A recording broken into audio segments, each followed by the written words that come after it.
So we do record these sessions, and so you can see them. I'm also going to turn my camera on so you can put a face to a name. Hang on a second. So again, wanted to welcome you all to the session. My name is John Meredith. I am an educator or trainer with Sumo Logic. I am the East Coast trainer. I'm based out of my home here in Bedford, New Hampshire. Hence the image of the crazy attic behind me. This is where I live. This is where I work in these days of COVID-19. So hopefully at some future date, we can get together and do this face-to-face, a little bit more personable. But we normally have a slide deck that we present to you, kind of giving you an overview of this Cert Jam and what the Cert Jam is going to detail. However, we're going to do that this afternoon. I'll go over that when we actually have the, when we actually start doing the panel and all that fun stuff. Suffice it to say, the morning session here is going to be devoted to this fundamentals course and giving you an opportunity to take the certification exam. Then the plan is to break for lunch somewhere around 11:45 to 12:30 East Coast time. And then we'll have a panel at 12:30 to 1:30. So a panel of experts. And then we're going to show you how to do security analytics. So we'll talk to you about security analytics. One thing I want to mention to you, and again, the security analytics is basically taking our log searches and things like that and focusing on creating queries. Now, some of you, for example, I know the folks at Brown University bought our Cloud SIM product. And while we are currently working on some training for that Cloud SIM product, that training is not done. That being said, I will still show you the Cloud SIM product in case you are curious, just to kind of give you a little overview and any questions and stuff that you might have. I'll digress a little bit and show you that product because it's a pretty slick product. And like I said, our courseware is being developed. Actually, we're doing some dry runs on it now, but we want to wait and actually do our first offering on our Illuminate conference, which is in late September of this year. So they wanted to hold off on presenting it until we are, and save it for Illuminate. So that's that. And so but we'll still give you a little peek here of what's going on. So I am going to turn off my camera. The only thing I have to ask of you is, and of course, being in higher education, I'm sure you know this. If you've got a question, please ask it. Okay. That's my only ask. So if you've got a question, as we're going through things don't make sense, or you've got a question, ask it. That's what we're here for. All right. Pure and simple. I want to try to help you any way we can with regards to your understanding of Sumo Logic and that sort of thing. Now, I'm going to stop my streaming there, turn off my camera, just to save some bandwidth here, and let's go ahead and get started. So our agenda for this morning's session is we're going to talk about what is Sumo Logic and what can Sumo Logic do for me. Okay, we'll talk about that. Then I'm going to go into a use case for a fictitious company called Travel Logic. And there you can book travel and high flights and cars and all that sort of thing. And we'll talk more about that as we go. But I'm going to show you, using Travel Logic's environment and things like that, how we can troubleshoot something with Sumo Logic. So that's part of the agenda there. Then we're going to jump into our training environment. I'm going to let you all log into our training environment, give you logins and such. And then we're going to go through a series of labs. And we're going to use these labs for this morning session. And then we'll also use these same labs for this afternoon session after the panel, to where we're going to show you how to do security analytics with a real focus there on security analytics. And then, of course, the last hour this morning is going to be devoted to getting certified. You'll have a chance to take the exam. Now, one thing, this exam, I'm going to try to prepare you well for it. So I'm going to, try to preempt and point out where there's some test questions. And hopefully it will take you about 20 to 30 minutes to complete. You will have 60 minutes to complete it, but I'm afraid it will probably bump up in through the lunch a little bit. But hopefully you'll get a chance to get it done, completed, and then you'll be able to enjoy your full 45-minute lunch break. So, and then of course we got the panel starting at 12:30 to 1:30. So that's that. Doug, I see, or I'm sorry, Pete, I see you've arrived. Did you want to say hi, sir? Yeah. I don't know if you can hear me. Hear you loud and clear. Yeah. Okay, great. Sorry. Absolutely, John. Fired up. And for everyone tuning in, it's going to be a great day. I'm the former CTO for the U.S. Department of Energy. I'm excited to moderate the panel today, or should I say the executive discussion midway through the day as kind of a break. We're going to have two incredible thought leaders from universities, and both of them PhDs, Chris Mansour as well as Dr. Bradford Sims. And we're going to hopefully capture some of the workforce, cyber, cloud infrastructure requirements, needs, and represent some of the future of why classes like this and opportunities with John's leadership to get our next generation workforce educated in the technical, yes, but how to convey that and encourage a workforce for that 21st century to support our country and our nation as we move so much into the cloud and do a lot of the analytic distillation. So thank you, John. You're welcome, Pete. So, which, by the way, I forgot to mention my background with regards to higher education. Let's go back a slide here. Again, I obviously have an undergrad in computer science, which I got out in San Diego for our colleagues out UCSD. My undergrad was in computer science from National University out there in San Diego. I've got an MBA from what was New Hampshire College, now Southern New Hampshire University. And obviously, I've also done adjunct work teaching for various colleges, IT, Microsoft, networking, all that fun stuff when the IT bubble first came out. So, like I said, I've certainly been around higher education from both an adjunct and a student perspective. Certainly filled out my fair share of FAFSA forms as my daughters went through college. My wife finished up and got her both her master's and her PhD as well. So she taught at the community college for a number of years out here in New Hampshire. So certainly I feel you're a bit of a kindred spirit here with regards to higher education. So again, wanted to welcome you all. So our focus here is how does Sumo Logic help me and what can Sumo Logic do for me? So once upon a time, many of my stints, I've done a lot of teaching. I've done a lot of other work. I've been a DBA, a programmer, an IT manager, and all that fun stuff. And so I used to be, when I was doing my stints as an IT manager, I used to come in about an hour early every morning and I'd review my logs. I'd review my backup logs to make sure my backups ran. I would review my, hey, Doug, how are you? You want to say hi too, sir? Sure.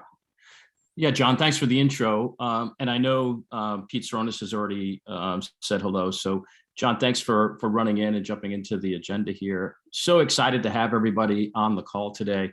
Looking forward to getting folks through the technology, get certified, a real agenda, real great agenda to help build your resume. And then at 12:30, a super panel run by Pete Saronis, the former CTO of U.S. Department of Education. So super excited to have everybody here. Thank you for joining us. And John, over to you. Thanks, Doug. Oops. Got to keep my slides from advancing here. My little mouse is apparently trigger happy here. Let me shut my mouse off and let's go back here a little bit. Let's square this stuff away. All right. So back in my days of an IT manager, like I said, I used to come in and check my logs, right? I check my backup logs to make sure that my backups ran. I check my Active Directory logs to make sure people didn't get logged out. I check my email logs to see what emails bounced, et cetera, et cetera. If I'd had Sumo Logic, I could have done what took me an hour in about 5 minutes. So here with Sumo Logic, I can see how my systems are doing. Now, whether you're on the cloud or you've got on-prem equipment, doesn't make any difference. You can see that the state and health and well-being of your systems. And you can see how they're behaving, what kind of traffic they're taking and things along those lines. Obviously, our emphasis today is on security. So with regards to security analytics, I can see where are people logging in from? Are they logging in where it makes sense, right? For example, when I was an IT manager there, I had a law firm up in New Hampshire there where most people either logged in from New Hampshire or Massachusetts. If somebody logged in from California, that usually rose my eyebrows up and said, hey, something's not right here. So we can actually look at an IP address and look up and see where is it located? Where's that IP address from? So it's really, really handy to have that kind of information. Additionally, I can look at my firewall traffic. I can see what's happening. I can see if somebody logged in from 2 different geographies in a relatively short period of time, to which it might be very improbable that that happens. And this afternoon, we'll talk about that. We call that a land speed violation. So somebody logs in from San Diego. 2 hours later, they log in from New Hampshire. And obviously, since we don't have transporter technology today, that's obviously an impossibility. So we need to check that out. Is their account compromised? What's going on? Why did that happen? But we'll be able to detect all that using Sumo Logic, and we'll show you that this afternoon. Business intelligence. Again, what are people looking at when they look at my website? What programs are they interested in? What educational programs? What sort of activities? I'm looking at my FAFSA forms and my student loan situation. How's that process going? So with business intelligence, gives me a sheet of glass that I can look and see how my business is doing. And then over here, we've got global intelligence. And global intelligence lets us look at these three areas at a very high level. So for example, if AWS Guard Duty tells us there's some sort of a attack going on somewhere in the world, we can look and see what areas might be affected, what customers might be affected, things along those lines.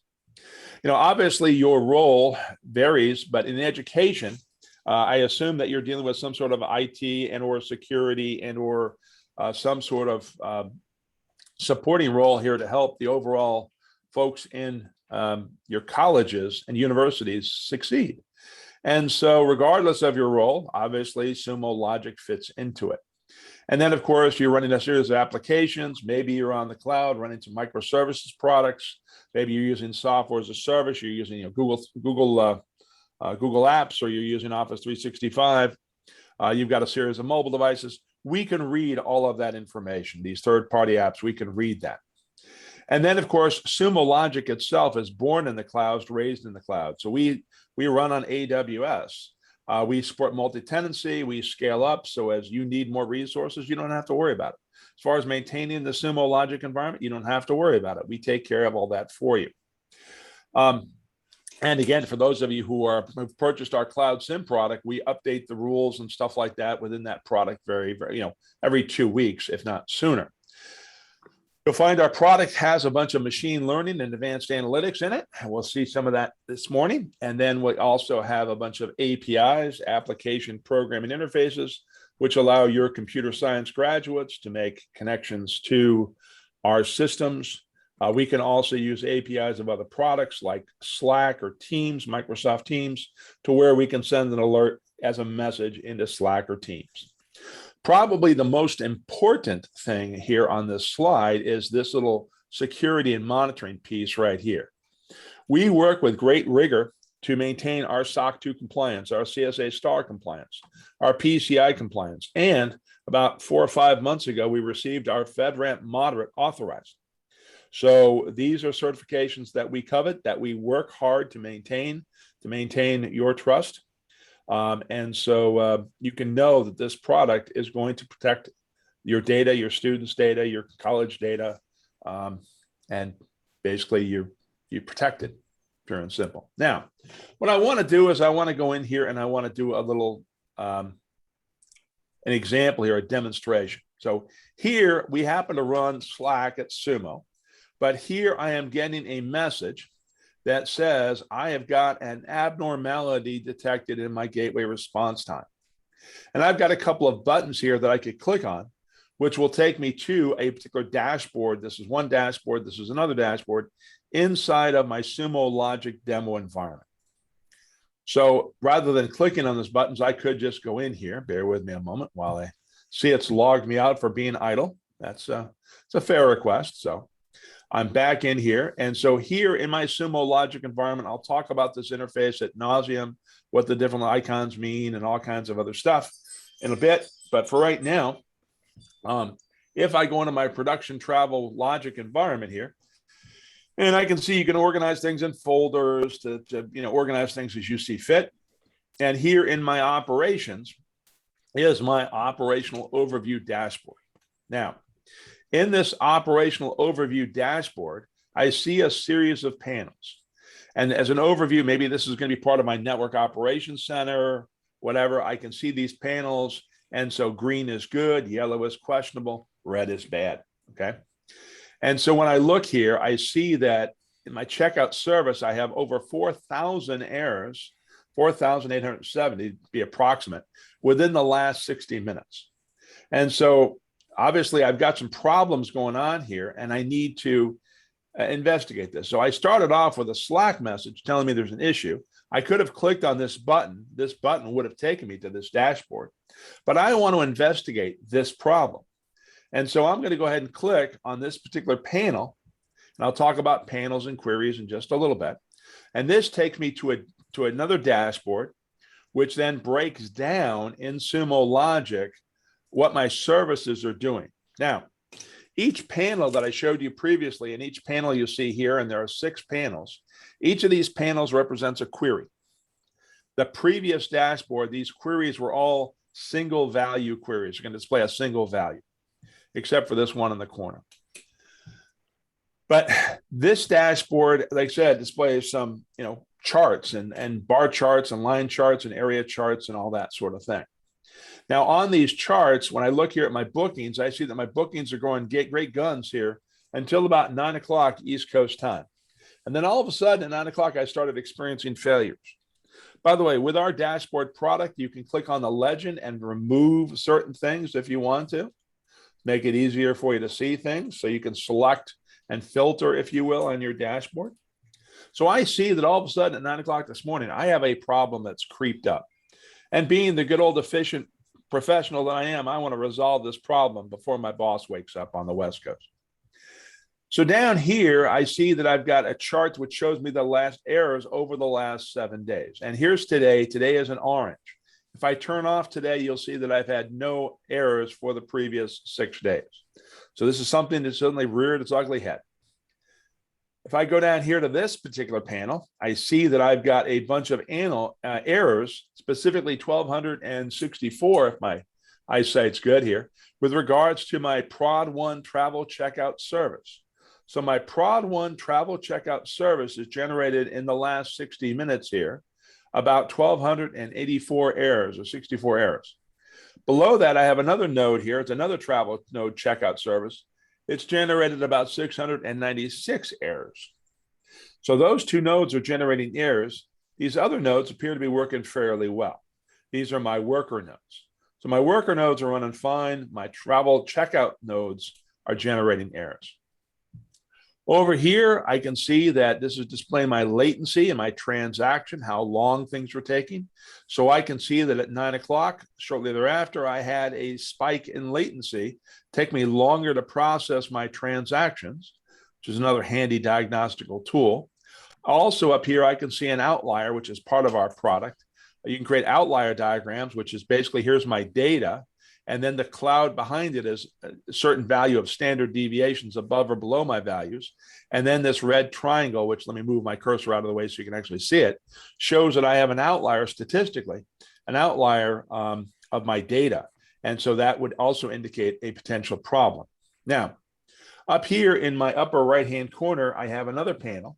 And this panel is telling me that it shows me my CPU and total memory. So I put my cursor up here, this dashed line, this is my memory. And my memory is actually behaving pretty well. If I look over here, it's using the secondary axes, so it's up to about 40%. That's fine. If I look at my various CPUs, most of them are running particularly well. The exception to that is this one right here is starting to spike. And if I put my cursor on there, it says this is my travel checkout service. So again, something's wrong with my checkout service that's causing my CPU to spike. It's causing errors, it's causing problems. Now, each one of these panels represents a query.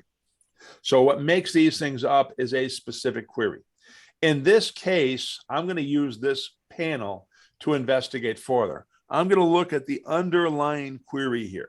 So I'm going to click on this little icon. And again, I'll talk about the icons and all that sort of thing later.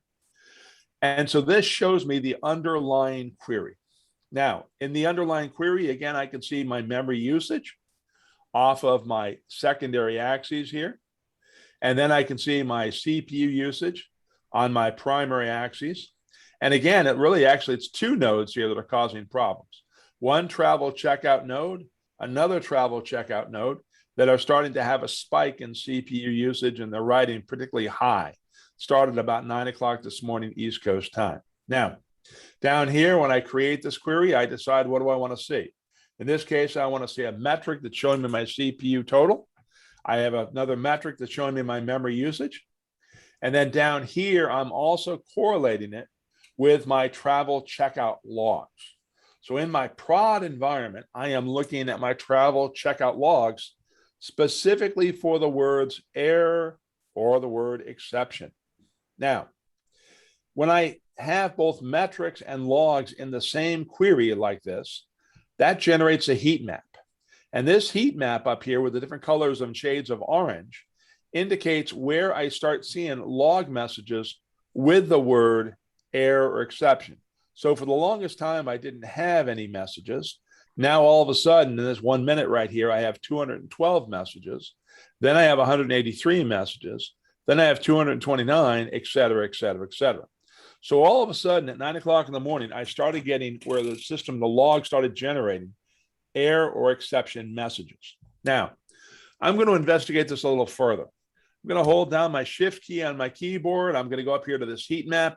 And again, for test purposes, you'll want to know that this heat map is used when we have both logs and metrics together, showing me the relationship between not only my metrics that are being displayed here, but also any log data that I might see. That's what that heat map tells you. So if I hold down my shift key and click on that little orange icon, this is now going to go into my logs. And you're going to find that in our product, metrics will tell you what is going on, but logs will tell you why it is happening. And again, makes a great test question. Metrics tell us what is going on. Logs will tell us why it is happening.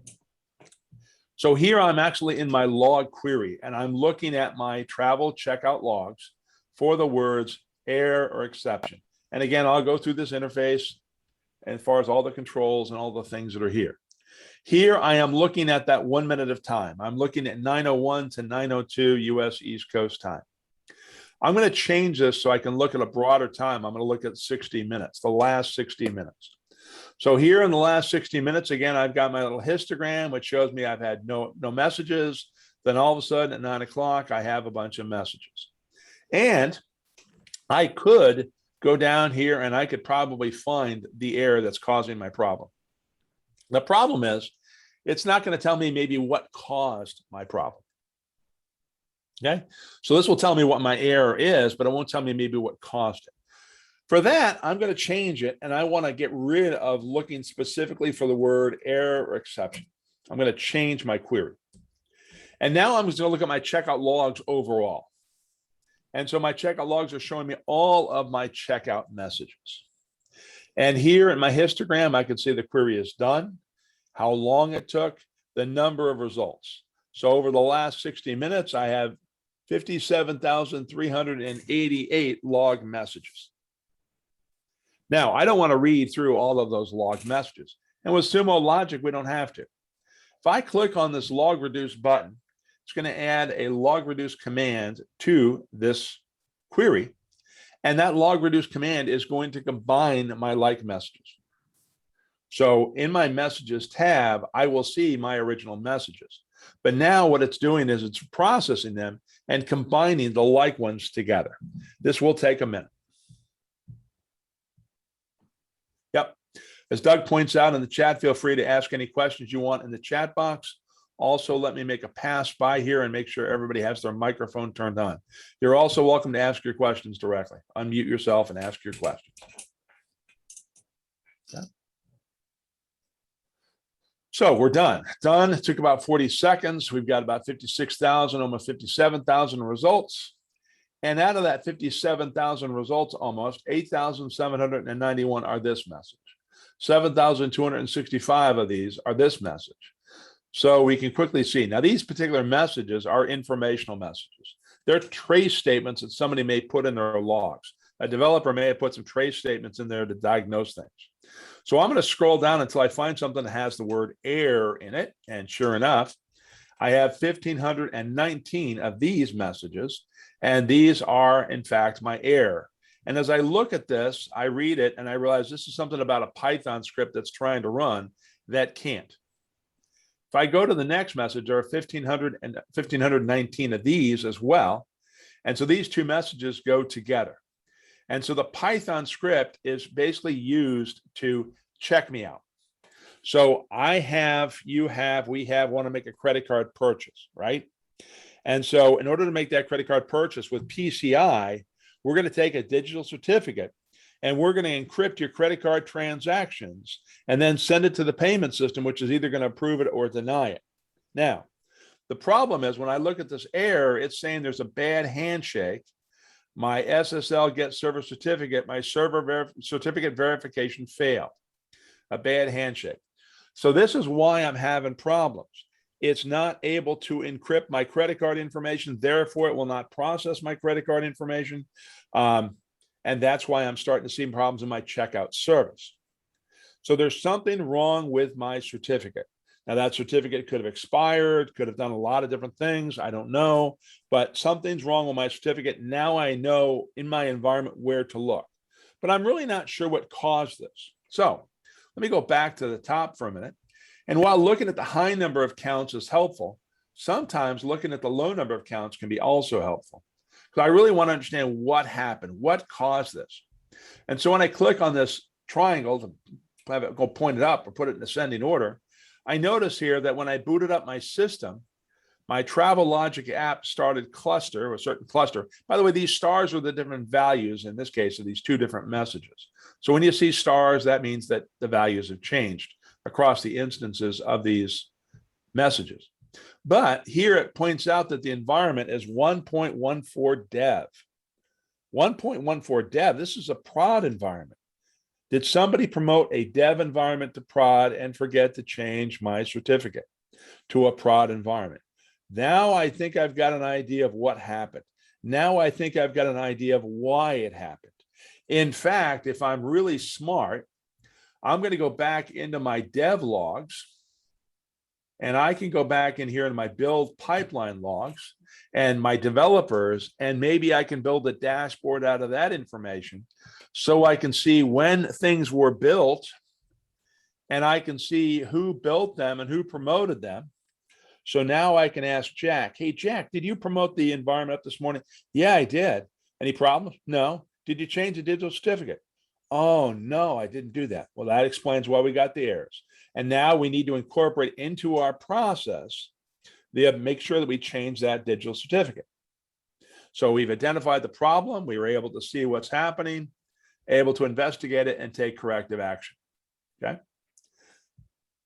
So this demonstration, like I said, we started from an alert where we saw a Slack message or we saw some high-level dashboards. That took us into some lower-level dashboards. Specifically, as I said before, metrics tell us what is going on. From the metrics, we went into the logs where we could actually see why it is happening. Any questions about that demonstration? Any questions or concerns at all?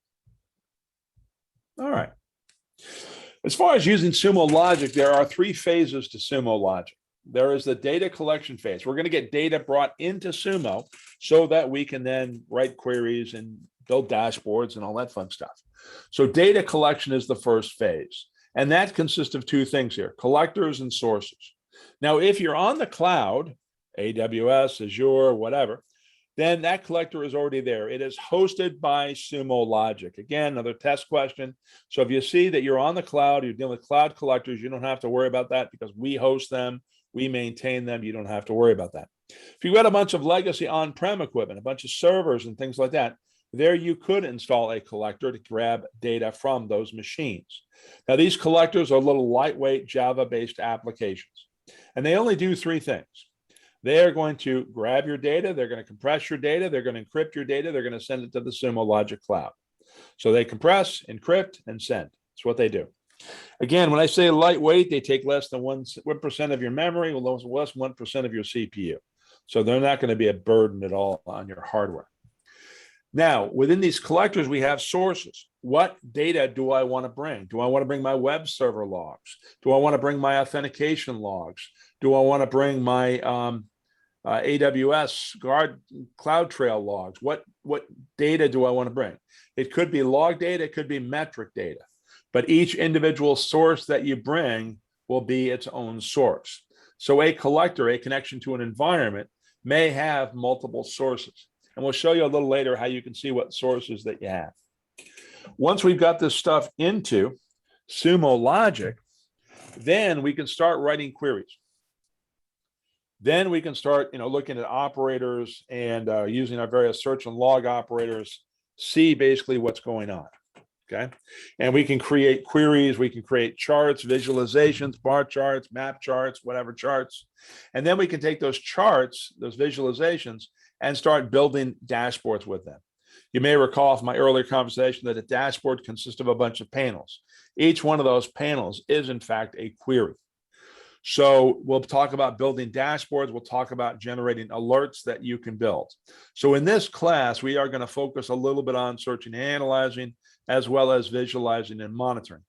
This afternoon, when we deal with the security analytics class, we're going to focus on areas 2 and 3 quite extensively. For those of you who want to know how to set up data collectors and all that sort of thing, you may want to talk and come back for our administration class. That's where we teach you how to install collectors and sources and all that. Okay.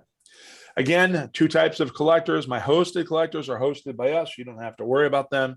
So if you're on the cloud, you're on AWS, Azure, Google Cloud Platform. Again, if you're also using things like software as a service, like Salesforce or Office 365 or various single sign-on multi-factor authentication systems, those are also hosted collectors.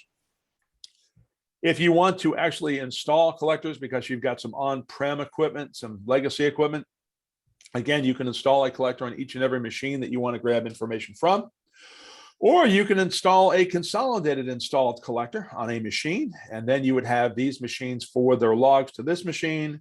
This machine will then encrypt it, compress it, and send it to the Sumo Logic cloud. And then you'll be able to write reports and do queries and stuff off of those. Okay. One other conversation we talk about this stuff is we also have metadata tags. Now, metadata is not a Sumo Logic term per se. It's actually an industry term. It's the information about your data. That's what metadata means. And in our product, we have some metadata tags that we use. So when you or I or somebody creates a collector, I can reference and search by that collector by saying _collector equals, and then the name of that collector. Or my source, I could say _source equals and the name of that source. By the way, for the purposes of test, you probably want to know about source name. Source name will provide you the name and path of a log file. So you might see this one again. Now, these first 4 are not bolded. This last one is. So the last one must be important, and it is. We recommend that our companies, our customers, we recommend that you all organize your data using the source category metadata tag, because you can freely configure this to reflect your organizational structure. So for example, a lot of companies, a lot of schools, a lot of institutions have a prod environment, a dev environment, a QA environment, a labs environment, whatever. So you might want to say, from one of a particular source, that I start with the word labs or QA or prod, and then / and then what's the subassembly within that environment? My web servers, my authentication servers, my Apache web servers, whatever, / and then what type of logs within that system are we talking about? Our access logs. So I can search in my logs, and you'll see we do this quite a bit. _source category equals, and then we'll say something like lab / Apache / access. And that will show me my Apache access logs, but only within my labs environment. Now, I can also use a wildcard. And for us, a wildcard is a star. So if I say source category equals star / Apache / star, I am able to see all of my Apache logs across all of my instances, all of my environments. So you can use that wildcard to see across things, across systems if you want to. So we use metadata tags quite a bit. Now, I have certainly been yakking quite a bit here. So what I want to do is I'd like you all to log in to our Sumo Logic training environment. Let's make this hands-on. Let's make this interactive. Let's have some fun. So what I'd like you to do is I'd like you to fire up a Google Chrome or Firefox browser. Google Chrome or Firefox browser. And there, I'd like you to go to service.sumologic.com. So again, go to service.sumologic.com. And when you go there, you should see a page that looks like this. Or, in my case, if I log out, I see a page that looks like that. Now, the next thing I'd like you to do is I'd like you all to pick a 3-digit number anywhere from 001 to 999, whatever 3-digit number you want. I don't care. But if you would, please type it in the chat box. For example, if somebody is fond of James Bond, they may go 007. That's a very popular one here. I live in New Hampshire, so I might grab 603, which is the area code for the state. So you can pick any 3-digit number you want, but I'd like you to type it in the chat box so I know what number you're taking, so I can prevent duplication here. Not that many people here. So Doug's going to grab 229. Thank you. I'm sorry, Derek's going to grab 229, excuse me. Nicholas has grabbed 733. That's fine. And then what I'd like you to do is I'd like you to log in as Training Plus Analyst with that 3-digit number at sumologic.com. So that's Training Plus Analyst with that 3-digit number at sumologic.com.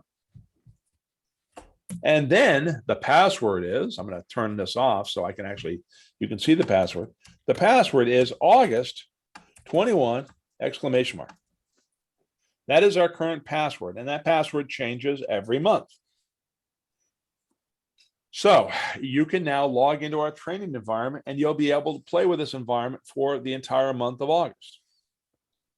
By the way, once you type in capital AUGUST, numeral 2, numeral 1, exclamation mark, and if you type in, click sign in, it should in fact log you in. And so you all can log in, and we're going to go take a tour of this Sumo Logic environment. Now, I'm actually going to log in with my account because in case you have problems, I have a higher level of privilege. I can unlock accounts and do various things, okay?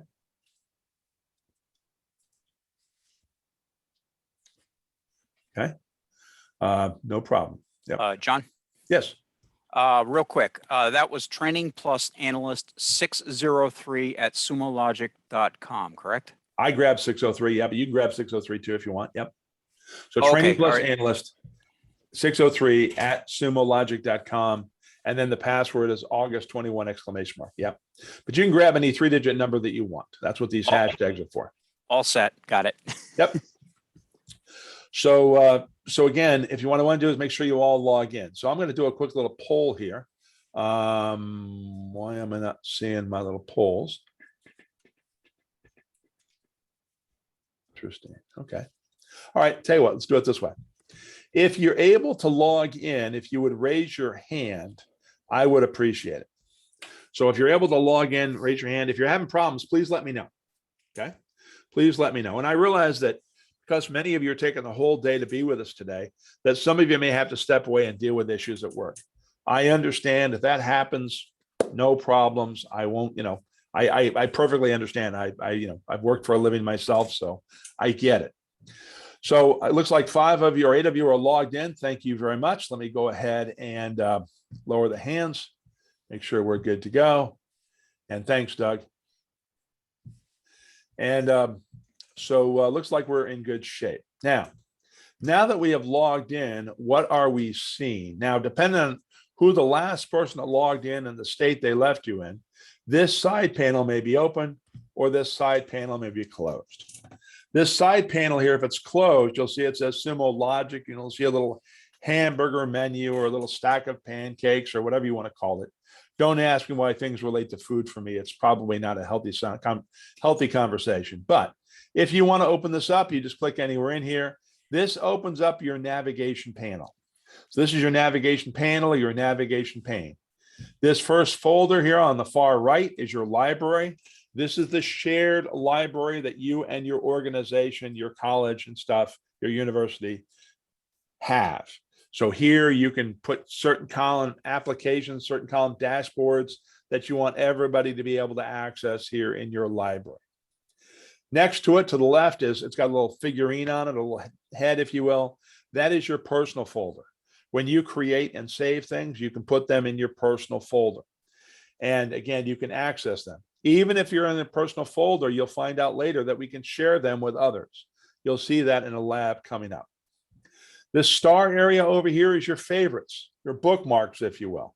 So if I want to make something a favorite, I go back here to my personal area if I want to, and I find the thing that I want to bookmark. And if I put my cursor over it, you see this hollowed out star. If I click on that hollowed out star, that star gets filled in, and now it is part of my favorites. It's part of my bookmarks. You don't want it to be a favorite anymore. You click on the star again, you hollow it out, it removes it from your bookmarks, your favorites. And then over here, I've got my recents. I can see things that are recently opened by me to make it easy for me to open things back up. I can also see things that are recently shared with me. So you can look at it one of two ways: recently opened by me or recently shared with me. Now, that takes care of the navigation pane in these 4 icons. Down below here is our main menu. And later on this afternoon, I'll go into the Cloud Sim Enterprise environment so you can take a look around, and I'll talk a little bit about that. But for right now, what I want to focus on is the help area. So here in my main menu, if I click on help, if you click on help, please, then under help, I can then click on other things. And I'm going to start with community. So if I click on community under help, that's going to launch another tab in your browser, and it's going to take you to the Sumo Logic community. Now, this is a place where our customers, us, our partners, all work together and collaborate on things. So if you're looking for query examples, this is probably a good place to look, okay? It's our community shared by everyone. And certainly you're welcome to contribute and help and all that fun stuff. We've got various topics here, various things. But what I want to do is in the Sumo Logic community, I want to search for the word slides, SLIDES, slides. And I'm going to hit the enter key, and I'm going to get 2 returns here. The first return says training and certification, labs, webinars, and slides. And if I click on that, I now see for all of our courses, the fundamental certification class that we're in right now. I see here's a link to the labs. Here's a link to this recording of this class. And here's a link to the slides. Now, you may ask, why are we sharing the slides? Your exam that you guys get to take is open book, open note, open slides. So you could click on these slides, which again will open another tab, and you can download these slides, or you can cycle through them, because I promise you some of your test questions will be based on the material. They'll be based on the slides, including this one right here about source name. There's a couple of other questions in here. When I get to them in the slides, I will point them out to you. But you can download these slides. You can use these slides. Have yourself a wonderful time. By the way, if this pop-up appears, to get rid of it, all you have to do is just click away from it and it will go away. I wish it wasn't there. This is not our environment. We have no control over it. But there's our slides. We also have our labs. And if I click on labs, that's going to open up another tab, which then provides us our labs. And I do want you to open up that tab. So if you're not already here, let me first of all share with you this link in case you need it.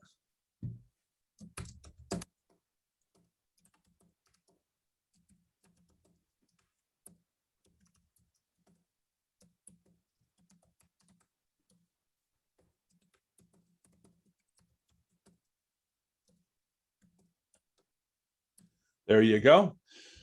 By the way, one other thing I wanted to mention to you, and that is, I mentioned that when we logged in, the current password is August 21 exclamation mark. That password will change in September, the first Monday of September to be precise. If you want to know what that new password is, you are welcome to send me an email, and I will gladly share it with you. I do not know what the password is yet, by the way, so I won't know until we change it. But just wanted to give you my contact information there in case you need it, okay? Now, in here, like I said, are all of our courses. Search Mastery is here. Advanced Metrics with Kubernetes is here. This new Security Cloud Monitoring and Analytics, that's what we're going to do this afternoon, that class. After Illuminate, we will also add the new Cloud Sim courses. We're going to have 2 Cloud Sim courses here, an analyst course and an administration class, as well as some observability certification classes. And we also have our workshops here. So hopefully we've got a treasure trove here of information that you can go through if you want, or of course you can sign up for various training if you're so inclined. So I just wanted to make you all aware of that. Okay, good. Thanks, Derek. I appreciate that. Yeah, again, our goal here is to make it very simple for you guys to get up to speed on Sumo. We want to make this very transparent, very easy for you. We obviously offer classes face-to-face. We got self-paced courses. I'll show you those later. All kinds of stuff to make it easy for you to get up to speed on Sumo. We do not want to become a barrier to learning. Okay. Now, back to my hands-on lab fundamental. For those of you who weren't able to click on that link or haven't been participating or whatever, here is a link to our labs that we are doing this morning.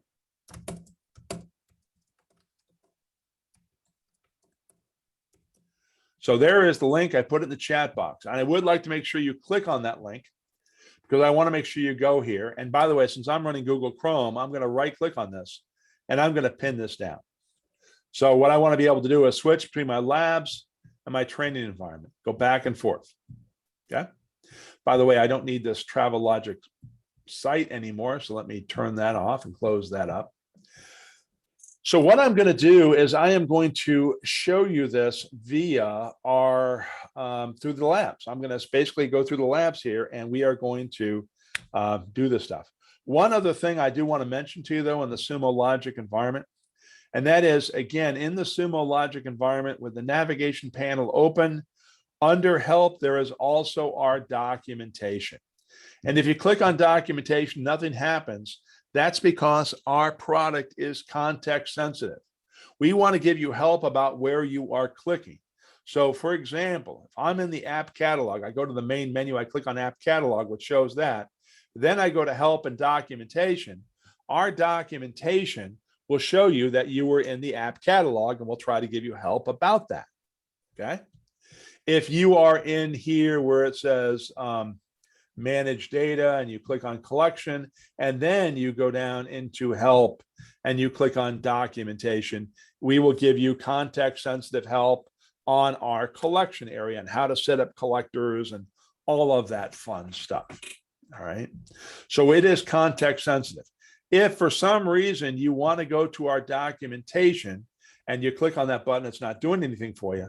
You can also type in the following URL: help.sumologic.com.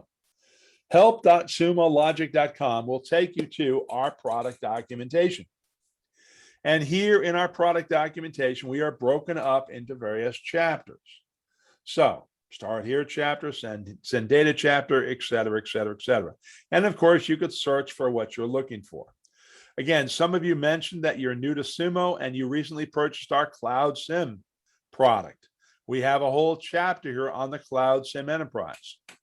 And so you can sit there and go into that chapter and learn about that Cloud SIM Enterprise. For those of you who want to learn more about our observability solutions, again, we've got a chapter for that. But I want to show you some good fishing holes here that you might find very, very helpful. So here in our documentation, again, that's help.sumologic.com. If I go to the search chapter and I click on these three dots at the bottom, I see there's something here called search cheat sheets. And if I click on those search cheat sheets, I see that underneath search cheat sheets, and by the way, once you're in our documentation, your table of contents is going to move to the left. Anyway, in our search cheat sheets, there are 4 subtopics. And I want the log operator cheat sheet. So if I click on the log operator cheat sheet, this page provides us all the various operators that we use when we create log searches. And you'll see some of those in this class. Now, there are some of you who say, well, gee, is there a PDF version of this? Great question. So if I go to this log operator cheat sheet, and if I look at the end of the first paragraph, lo and behold, there's a PDF version. And you can print this out if you want. Put it next to your computer, and these have examples and syntax for various operators that we use. Okay. So there you have it. There is that information. By the way, I'll take this link. I will copy it and put it in the chat box in case anybody wants it. Another thing I want to point out in our documentation is if I click on the first chapter, the Start Here chapter, I click on the Start Here chapter, you'll see there's a section called Quick Start Labs and Tutorials. I click on Quick Start Labs and Tutorials. Here I see all of our labs. So earlier, you went and grabbed the hands-on labs fundamentals. Here's where that stuff is. Our labs are in, our exercises and stuff are in our documentation. They're in our product documentation. So if you want to go through some of these exercises yourself, or if you want to introduce one of your coworkers to some of these exercises and show them some of the cool stuff you learned today, fine with me. Help yourself. Okay. That takes care of the documentation for right now. Are there any questions before we go into lab 1 and start playing around? Okay. My plan here, folks, is to do lab 1, which will take a few minutes, take about 10, 15 minutes, and then we're going to take a 10-minute break. So for those of you who are wondering, gee, when is it going to be quiet and take a break? It's coming. So let's click on that hands-on lab fundamentals, lab 1, and let's see. And let's go ahead and do lab number 1. So in lab number 1, the first thing they want you to do is they want you to go ahead and sign in. Guess what? You're signed in. So that's it. We're done. That's good. Hang on a second. I think I've got something here I need to look at. Okay.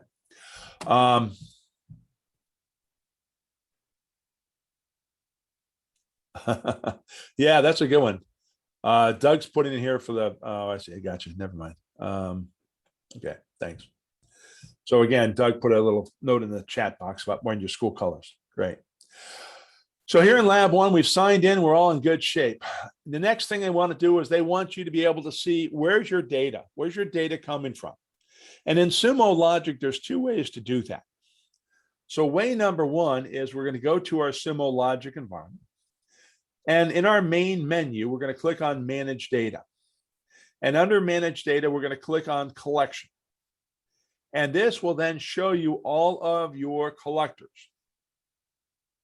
So this is an easy way to find out where is your data from, what data can you use to write queries, all of that good stuff. So if I collapse these triangles here, these triangles are my collectors themselves. And then underneath my triangles are my various sources. And you'll notice that all of these sources have a source category field. And this source category is typically what we use to get data from this source or this source or this source, et cetera, et cetera, et cetera. So this is a very easy way for you, when you go back to your company, you can go into your company's main menu, go into Manage Data, go into Collection, and you can see your collectors to see what data you can play with.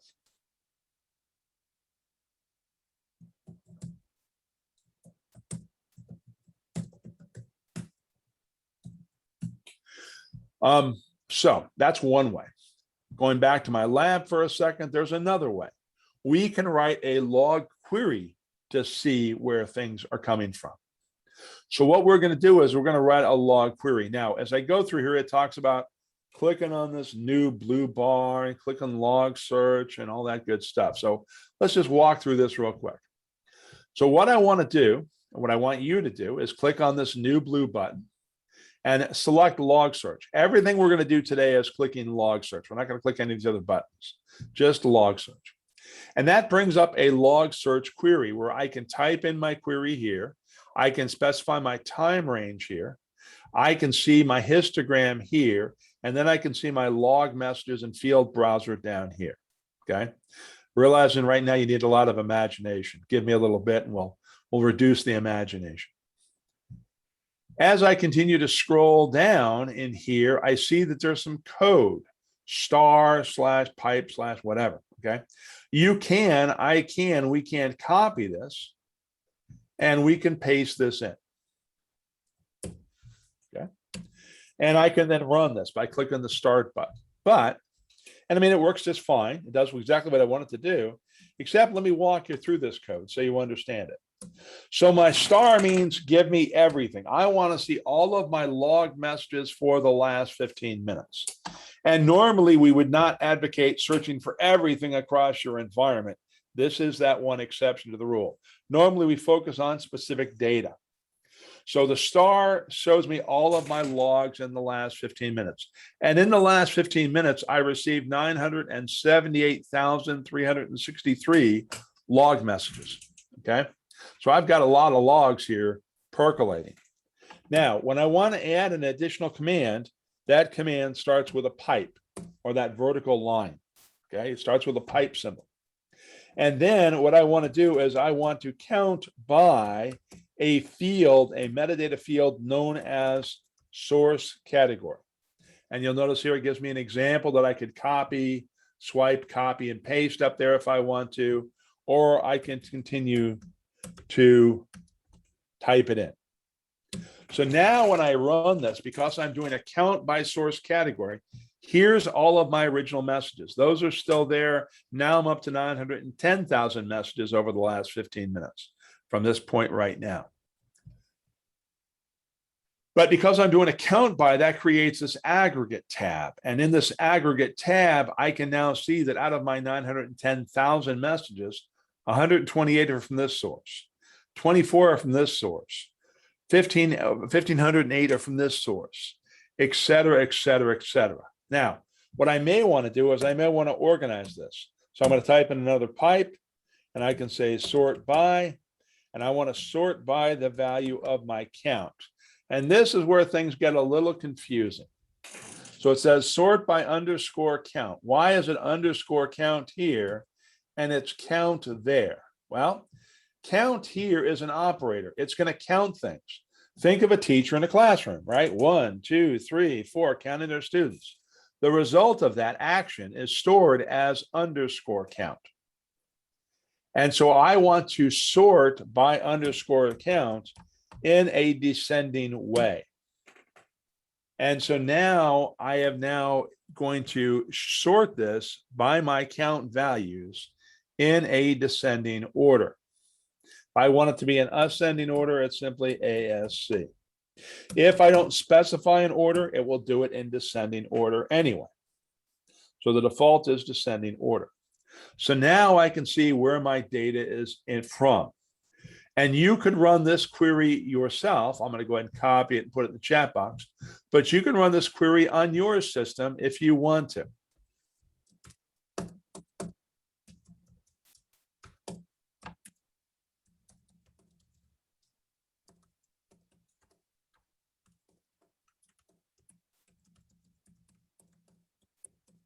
Okay, there it is.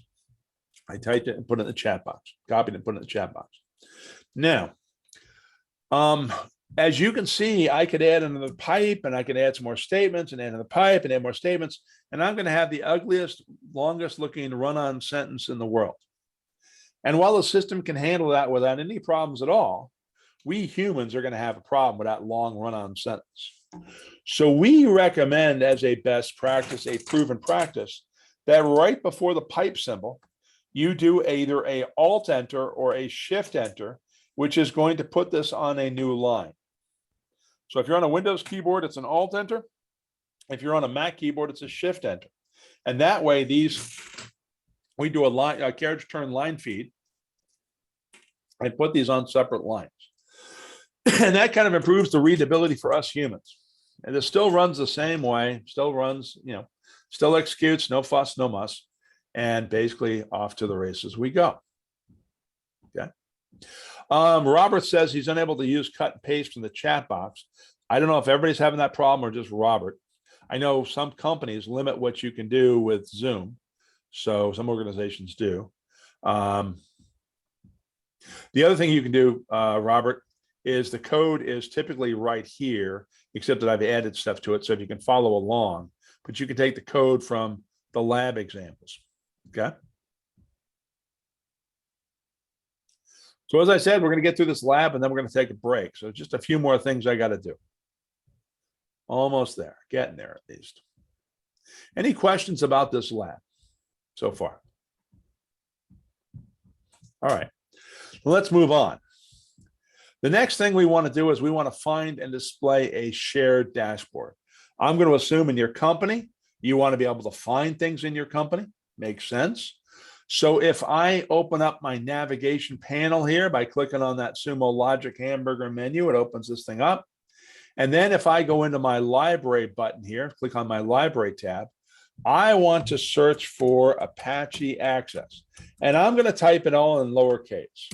And the reason I'm going to do that is I want you to realize that this is case insensitive.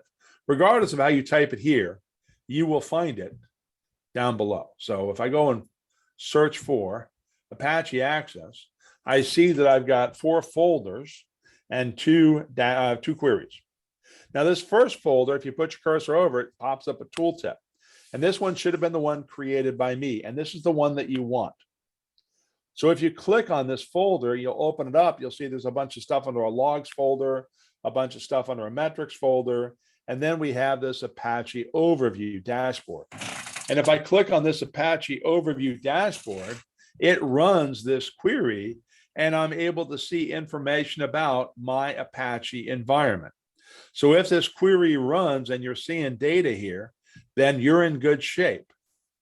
Because obviously our goal, your goal, my goal is that when you click on something, it works, right? And this works. So life is good. We'll actually see this dashboard in just a little bit because we're going to install this dashboard ourselves in just a few minutes.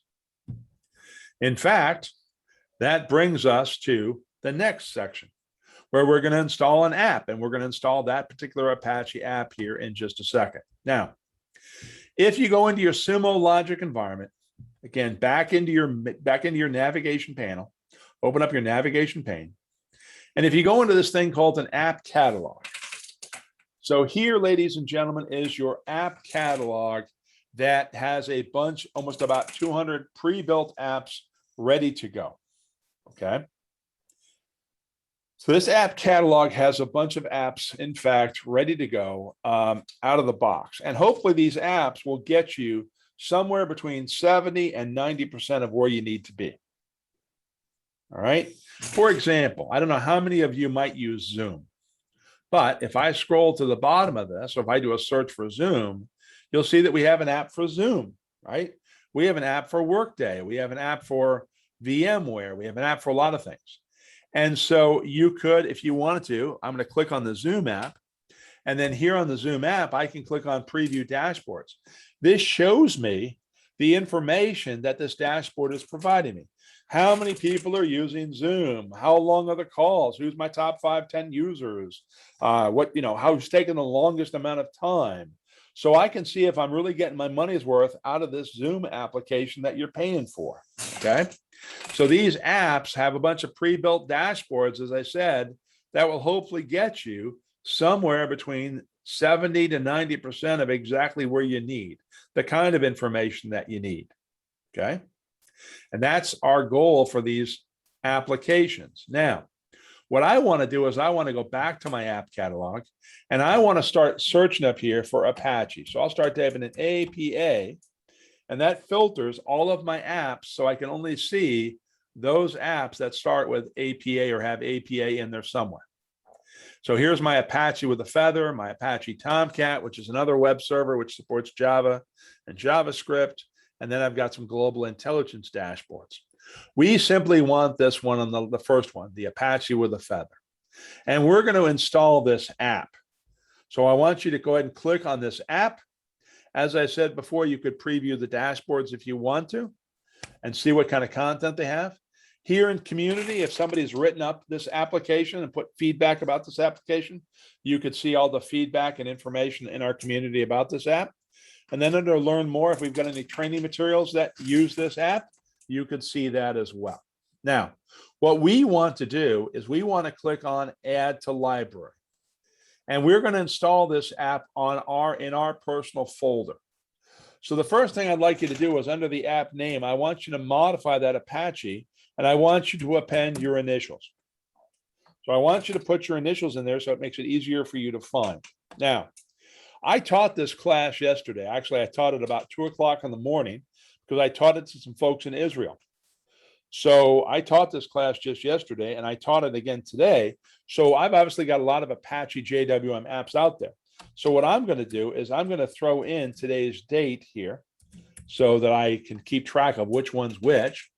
And so I'm going to put my date in here. You don't have to do that. I'm going to do that just to make it easy. Okay. And then down here, we need to tie this to the data that we're bringing in. And there's two ways. I can either use the source category tag, or I can enter a custom data filter. We're going to choose to enter a custom data filter. And if I go back to my directions and I scroll down here, where we added your Apache, your initials, and then here for your custom data filter, what we want to do is we want to type in web server underscore system equals Apache. In fact, I'm going to swipe over this. I'm going to take out the period. I don't want the period. And I am going to copy this, and I can paste this right in there. But what I'd like you to do is make sure you select enter a custom data filter. And we're basically saying web server underscore system equals Apache. Besides using source category, we can also use custom metadata tags. And so I've got a custom metadata tag called web server underscore system. And I might have IIS data, Apache data, all kinds of other web server type data. So what I'm doing is I'm saying I only want to see my web server underscore system data for the value equals Apache.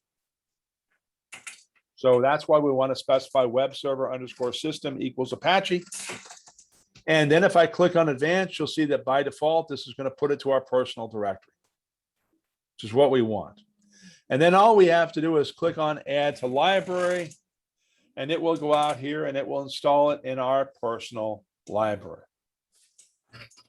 So now if I go into my personal directory, I should be able to find it. Yep, here's today's. Here's the one I installed yesterday. And by the way, you will need this installed for a future exercise. So you probably do want to do this.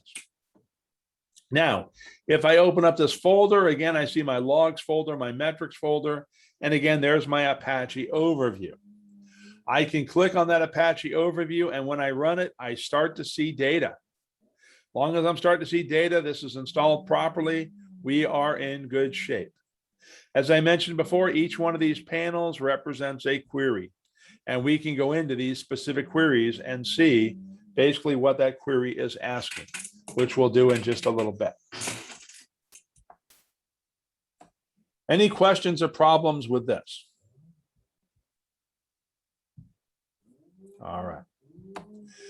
Now, the next thing we want to do, having installed this, is we want to share it. We want to share it with our coworkers and stuff like that. So if you want to share this app, I'm going to go back to my Sumo Logic environment. I'm going to go find the item I want to share, which is this entire app, the entire folder. And here on the right are these three dots, these three vertical dots. We call these three vertical dots the More Action button. And you'll find in our product, we have the More Action button all over the place. It's all over the place. Now, in this case, if I click where it says Apache and where I've installed this app, and I click on that three dots, you'll see I have an option to share this. And so if I click share, I can specify who do I want to share this with. And of course, there's some test questions about this. So one, you can share this with your entire organization if you want to, and I'm going to choose to share it with my entire organization. So I can share it with my entire organization. I can also share it with built-in roles that are in our products. You can share it with your entire organization, built-in roles, which I'm going to use the training analyst role. That's a role that you all are members of. And then I can also share it with named users. So if you start typing in JOHN, you should be able to find me. I cannot find myself, but I can find my boss. So there's Josh Brotheim, who's another one of our trainers on the West Coast. And so I can add Josh, or you could add Josh or me, whatever you want, doesn't make any difference. So you can add three different distinct groups of people, the entire organization, a role, and a named user. Now that I'm sharing this with these folks, what privileges do I want to give them? So you'll find that we've got three privileges: view, edit, manage, not read. So when you see read, that's the incorrect answer, but just trying to help you out. So view basically means I can run this dashboard, I can see this dashboard, but I can't edit it or make changes to it. If I want to edit it or make changes to it, I use the edit permission. So edit can do everything view can do, but so it can also make changes to that dashboard. But it cannot change the permissions of who can see this. If I want to change the permissions of who can see this, I want to have the manage permission. Manage can do view and edit as well as change the permissions. Now, initially, I'm going to choose view for everybody. And I could send and notify them via email if I throw this switch. I don't want to create a maelstrom, so I'm not going to throw that switch. But I'm going to go ahead and click share. And so I'm initially going to give everybody the view right, at least these three entities, the view right. Now I want to go back in here again, go back to share. Now I can see who has access. And now I can change this up a little bit. So now I can give my boss the manage right. I can give you all the edit right. So I can change these and then I can click save. So this is typically how we set the permissions in here. Any questions about permissions? All right, guess what? We've just now completed lab number 1. So what do you say we take a 10-minute break? Let me fire up my 10-minute timer here. When this timer gets down to 0, I want us to be back here ready to go. So the timer will count down. When it gets down to 0, please be back here. I'll see you back in about 9 minutes and 52 seconds. Have a great break. Thanks.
All right, folks.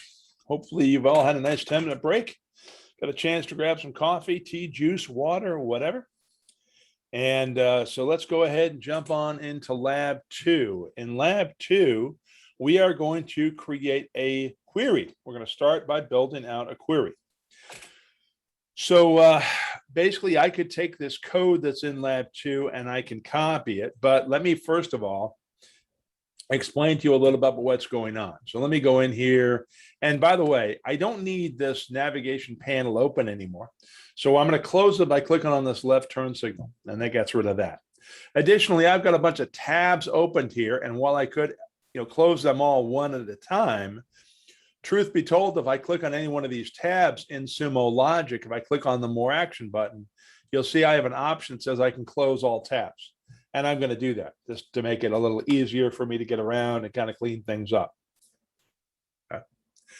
So what I want to do is I want to create a new log search. So we did that before. Again, the new blue button, select log search, and here we are at the log search. Now, I'm going to deviate a little bit from the directions, and there's a reason for it, so just bear with me. I am going to start typing something in. I'm going to start with an underscore, and I can start typing in source. And you'll see I've got a bunch of type ahead selections I can choose. And I'm going to choose source category equals. Then I'm going to choose labs / and then I can, you see the type ahead kind of guides me here to what I want to select. Again, I'm going to deviate a little bit from the book, and I'm going to grab the snort logs. And there's a real reason why I'm doing this. And when I run this query, I am looking at the logs from the snort logs for the last 15 minutes. And again, the status up here tells me this query is done. Took this long, 0 seconds. I have 1,528 results. And then here's my session ID. Okay. But here's where your results are. And again, that makes another great test question. Okay.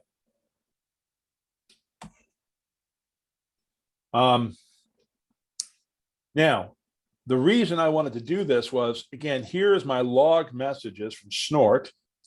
And then over here where my hidden fields are, this shows me my standard metadata fields. This is my field browser. And this shows me that I've got my standard stock metadata fields. And there's a reason why I point this out. When I go and change this query, instead of looking at lab / snort, I look at lab / Apache / access, and I'm going to go ahead and select it. I type ahead and again, select the one that I want, and I run this. Now for my Apache logs over the last 15 minutes, I have 7,638 messages.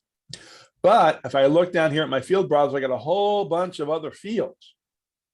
Now, what do these fields allow me to do? Well, I can use these fields if I want to, if I put my cursor on them and I click, then it should pop up a tooltip here showing me the various values of my status code. So here, status code has a number 8 next to it. There are 8 different status codes. And I can see approximately how many of my 7,638 messages are in each category. So a status code typically denotes whether the page was successful or the page had an error, right? And so I could see in my logs how many of these I had, and then it breaks it down into a percentage. And if I wanted to select that field, I could simply check